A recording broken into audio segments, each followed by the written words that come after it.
Selamat siang semuanya. Siang, Bu. Udah siap belajar kan? Udah siap main atau udah malas belajar? Karena udah ujian akhir ya. Tidak siap belajar, Bu. Oh, siap belajar. Udah capek. Oke. Nah, seperti sebelumnya yang sudah disampaikan. Nah, pada semester ini ya kita sudah mulai belajar yang namanya HKA. Ya, HKA itu adalah coding dan kecerdasan artifisial. Ya, kita mulai dari kelas 7.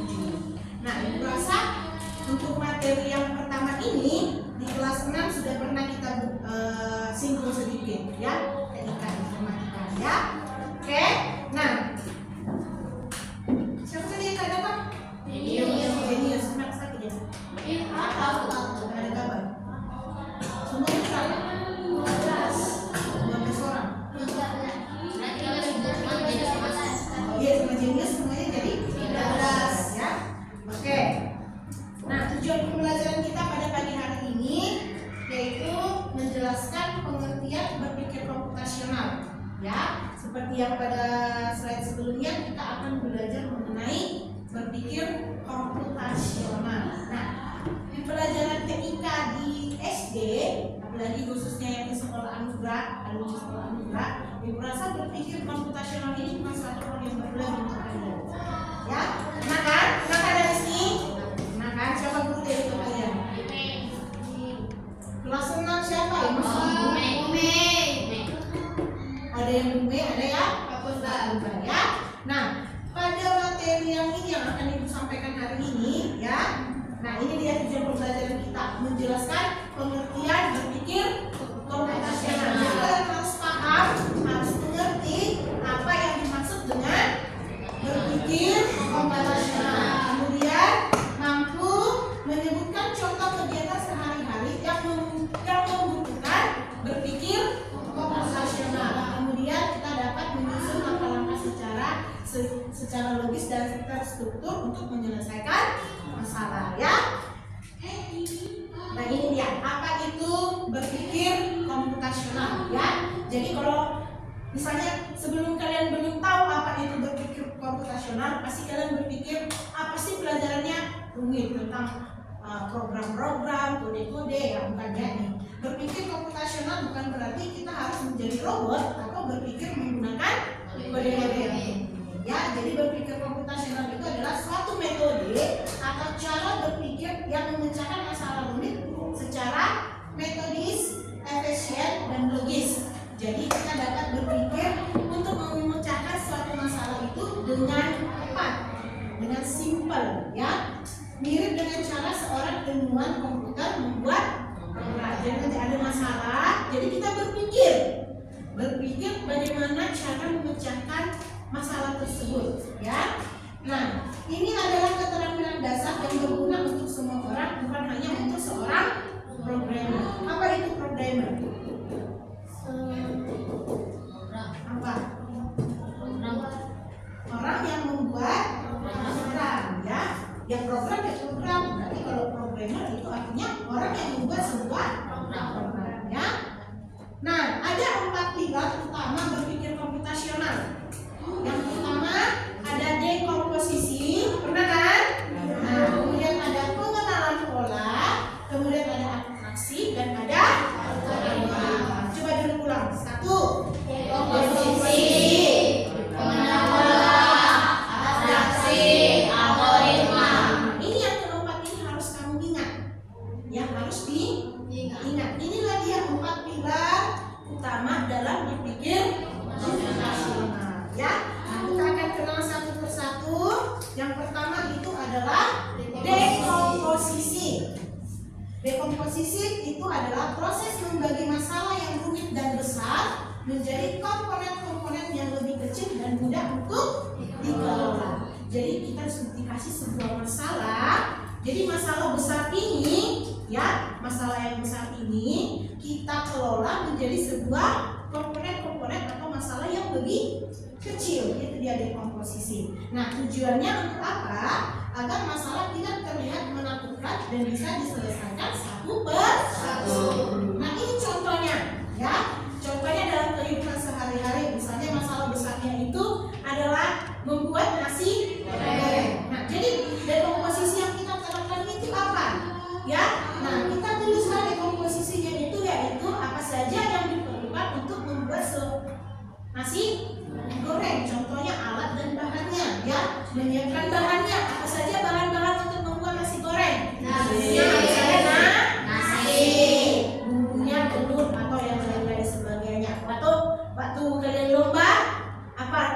minyak. Ada yang bikin toppingnya ayam, apa lagi?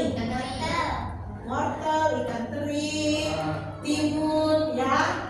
Nah, kemudian dekomposisi yang berikutnya itu mengiris bumbu. Nggak mungkin kan bumbunya di situ benar-benar kita cemplungkan ke dalam kuali, nggak mungkin kan?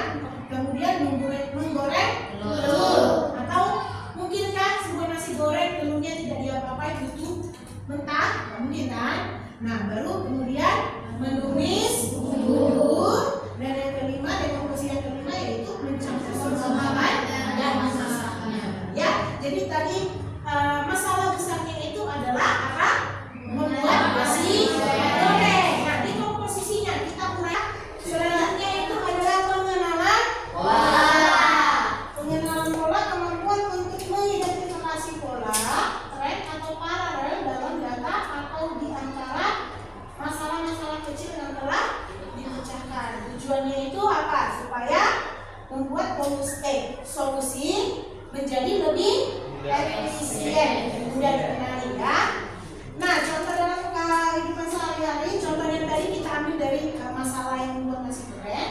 Nah, saat membuat nasi goreng, langkah menumis bumbu memiliki pola yang sama dengan memanaskan minyak, memasukkan bumbu, aduk hingga harum. Nah, polanya ini juga langkah yang ini menumis bumbu bisa kita gunakan bukan hanya untuk membuat nasi goreng, tapi bisa juga untuk membuat mie goreng ataupun capcay ya.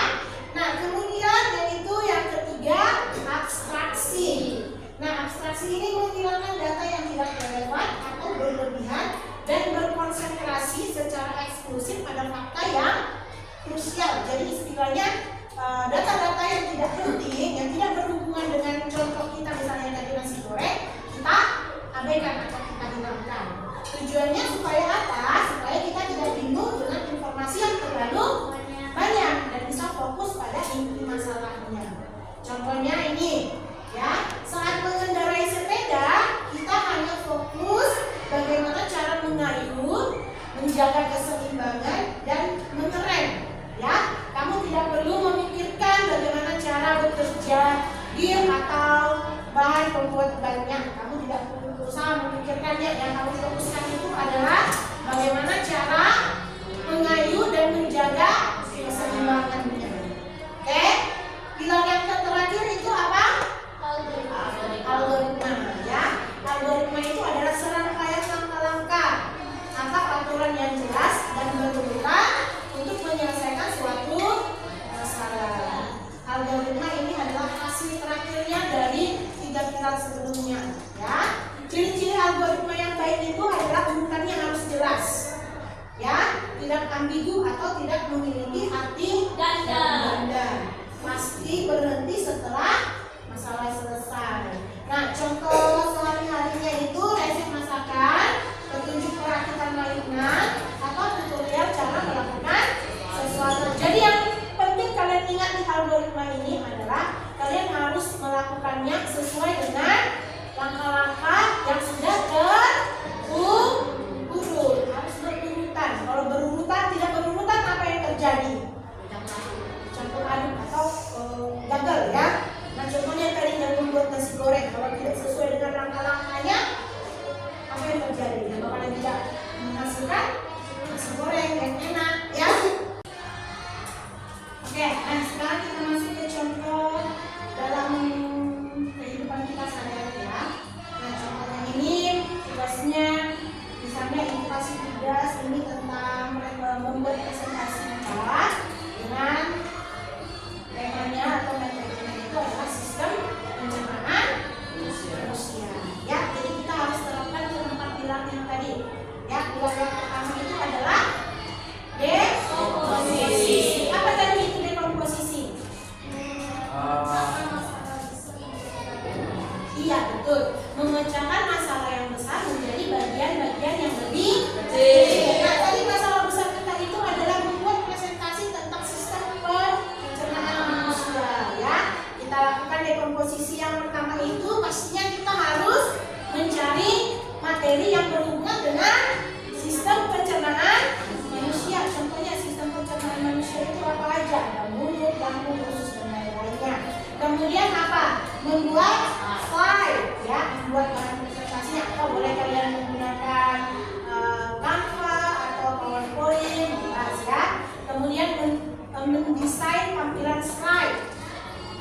presentasi dan kemudian membagi tugas setiap anggota ke kelompok atau timnya. Ya, nggak mungkin satu orang juga bertanggung jawab kan? Namanya juga dibuat kerja sama. Oke, kemudian pengenalan pola. Pola pembuatan setiap slide sama. Ya, pola pembuatan setiap slide-nya sama. Contohnya itu polanya apa? Pertama ada judul, ada gambarnya, dan ada poin-poin penting. Misalnya tadi ada sistem pencernaan itu ada dari mulut. Ya, berarti judulnya apa? Apa judulnya? Mulut. Baru ada di sini gambar bagian-bagian mulut. Contohnya. Baru apa? Poin-poinnya bagian-bagian mulut apa aja. Ya, lambung. Slide berikutnya. Contoh berikutnya apa? Judulnya lambung. Lalu kamu buatlah gambar lambung beserta apa? Bagian-bagiannya, kemudian ada poin-poinnya. Bisa paham? Paham ya? Kemudian yang ketiga itu abstraksi. Fokus pada fungsi utama setiap organ.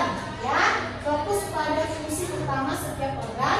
Tidak perlu menghafal semua nama enzim yang terlalu detail untuk level SMP. Ya, jadi kalian tidak perlu menghafal misalnya ada nama ilmiahnya, atau dalam bahasa Inggrisnya. Kalau kamu susah menghafalnya, ya tidak usah, sebutkan aja dalam bahasa Indonesia seperti itu. Langkah yang terakhir itu adalah apa tadi algoritma? Ya, jadi kita membuat atau langkah jadwal kerjanya. Ya, misalnya langkah pertama mengumpulkan materi dan membagi tugas. Ya, contohnya nih, kumpulkan materinya. Nah, si Rizkia misalnya dapat bagian mencari apa? Bagian-bagian mulut, gambar mulut, ya. Kemudian misalnya si Dipa bagian lambung, si Hati bagian usus. Nah, itulah dia membagi tugasnya. Kemudian hari kedua sampai hari ketiga setiap anak membuat bahan slide. Ya, harus dibuat bahan slide-nya, didesain, ya. Kemudian hari keempat menggabung dan didesain slide, digabungkan lagi dan diperbaiki lagi desainnya. Kemudian hari kelima itu melatih presentasi bersama. Bisa? Bisa? Nah, ya. Oke. Nah, sekarang kita akan mempelajari manfaat dari berpikir komunikasional. Yang pertama itu manfaatnya melatih kemampuan berpikir logis dan terstruktur. Kemudian membantu merencanakan sesuatu dengan lebih efektif dan juga efisien. Membuatmu menjadi pemecah masalah yang lebih baik.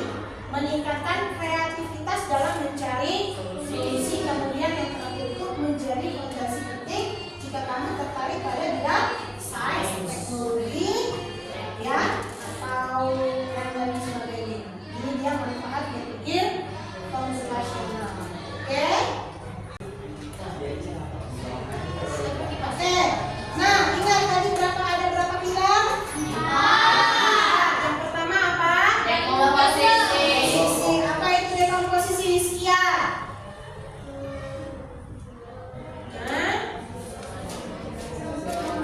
Apa?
pencernaan. Kalian buat masalah kalian sendiri, lalu pecahkan dia menjadi 3 bagian. Bisa? Oke, kemudian pengenalan pola ya. Nah, berikan satu contoh pola yang kamu temukan dalam aktivitas sehari-hari. Polanya itu misalnya mulai dari bangun pagi, apa yang kamu lakukan, itu pola juga ya. Kemudian abstraksi, pikirkan saat kamu belajar. Ini waktu kamu belajar ya. Waktu kamu belajar, informasi penting apa yang kamu fokuskan dan apa yang tidak penting yang harus kamu. Nah, tulis saya di kelas saya. Nah, algoritma, tuliskan 3 langkah-langkah untuk melakukan salah satu kegiatan. Contohnya tutorial membuat donat. Kan langkah-langkah, ya? Itu tugasnya. Bisa? Oke, silakan dikerjakan. Masuk, wah. Ini kan juga udah pertama. Ayo. 5 menit bisa ya? Oke, Bu. Nanti Ibu suruh 1 orang maju. Perwakilan perempuan, 1 laki-laki.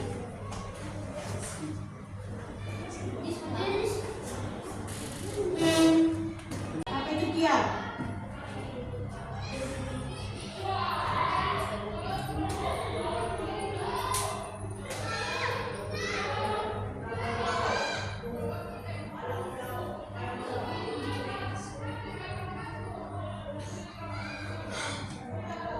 Tempat-tempatnya udah.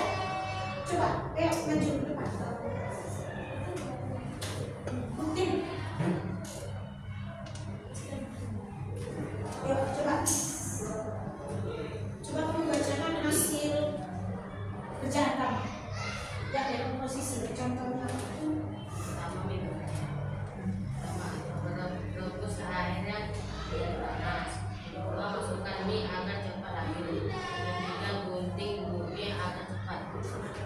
Layu, emang bunga layu. Ada cepat matang. Layu. Yuk, pengenalan polanya. Bangun tidur langsung buka. Berarti si Rizky setiap hari itu bangun tidur langsung cuci muka. Kemudian selanjutnya. Atraksi, informasi yang saya fokuskan adalah pengertian ciri-ciri dan fungsi, dan informasi yang saya abaikan adalah tidak ngomong sabar menjelaskan.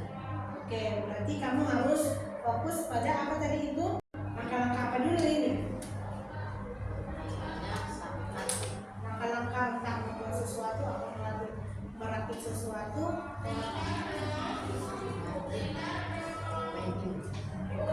Kalau yang kedua main bola, rakit fisik. Kalau yang ketiga main sepeda, rakit cepat. Oke dulu. Ayo, ada lagi yang bisa? Masih kalau Rizky yang di algoritma masih kurang tepat ya.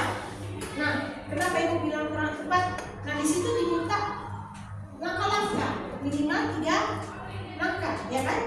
Tuliskan 3 langkah-langkah untuk melakukan salah satu kegiatan. Contohnya tadi yang udah ibu katakan, cara membuat donat. Sudah, jadi kamu tuliskanlah paling sedikit 3 langkah-langkah untuk membuat donat. Yang saya buat dengan temannya.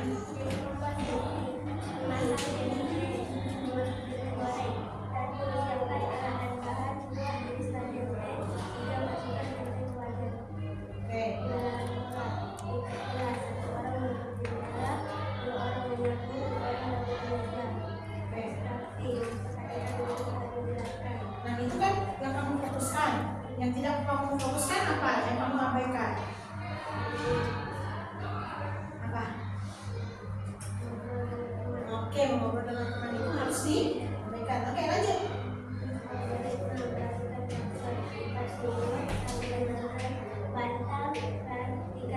Oke, silakan. Makasih Angel. Ya, kita ulang ya.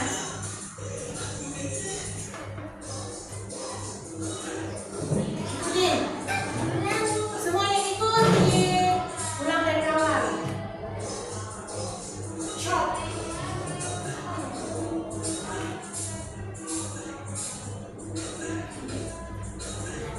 Semangat.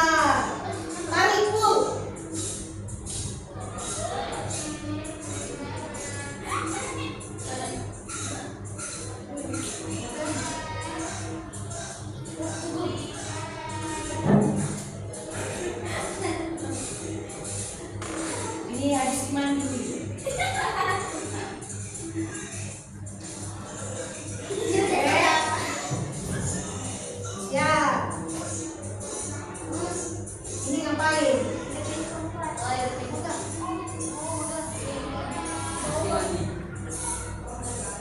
Itu keluarga sini. Oh, itu.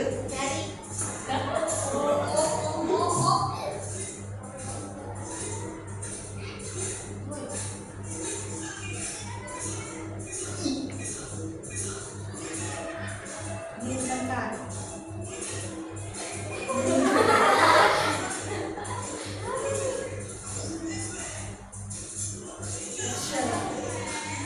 Ini lagi gerakannya.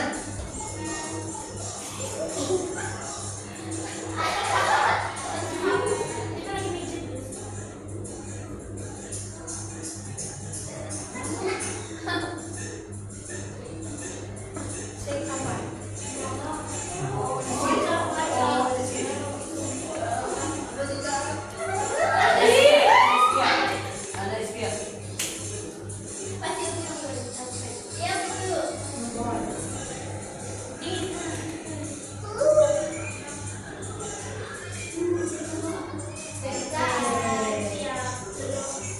Belum masuk sini kayaknya.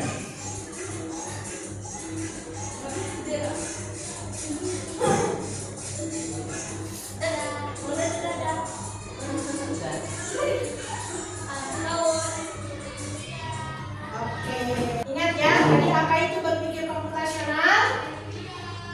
Apa?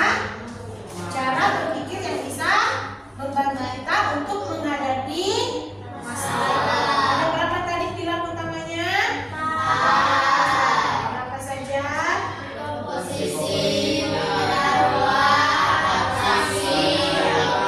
Oke, karena ada di sini jawabannya, kita ulang dulu semuanya. Ayo, berpikir komputasional itu apa?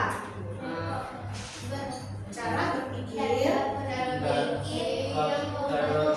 untuk mencapai suatu masalah oke, yang itu membantu kita untuk menyelesaikan sebuah masalah. Ada berapa langkah-langkah atau pilarnya?